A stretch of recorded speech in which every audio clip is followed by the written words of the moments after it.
بسم اللہ الرحمن الرحیم۔ سوال: نماز پڑھنے سے کیا فائدہ ہوتا ہے؟ جواب: نماز پڑھنے سے بہت فائدے ہیں۔ تھوڑے سے فائدے ہم آپ کو بتاتے ہیں۔ نمبر 1، نمازی آدمی کا بدن اور کپڑے پاک صاف اور ستھرے رہتے ہیں۔ نمبر 2، نمازی آدمی سے خدا راضی اور خوش ہوتا ہے۔ نمبر 3، حضرت محمد مصطفیٰ صلی اللہ علیہ وسلم نماز سے راضی اور خوش ہوتے ہیں۔ نمبر 4، نمازی آدمی خدا تعالیٰ کے نزدیک نیک ہوتا ہے۔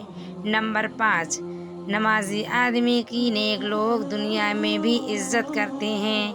نمبر 6، نمازی آدمی بہت سے گناہوں سے بچ جاتا ہے۔ نمبر 7، نمازی آدمی کو مرنے کے بعد خدا تعالیٰ آرام اور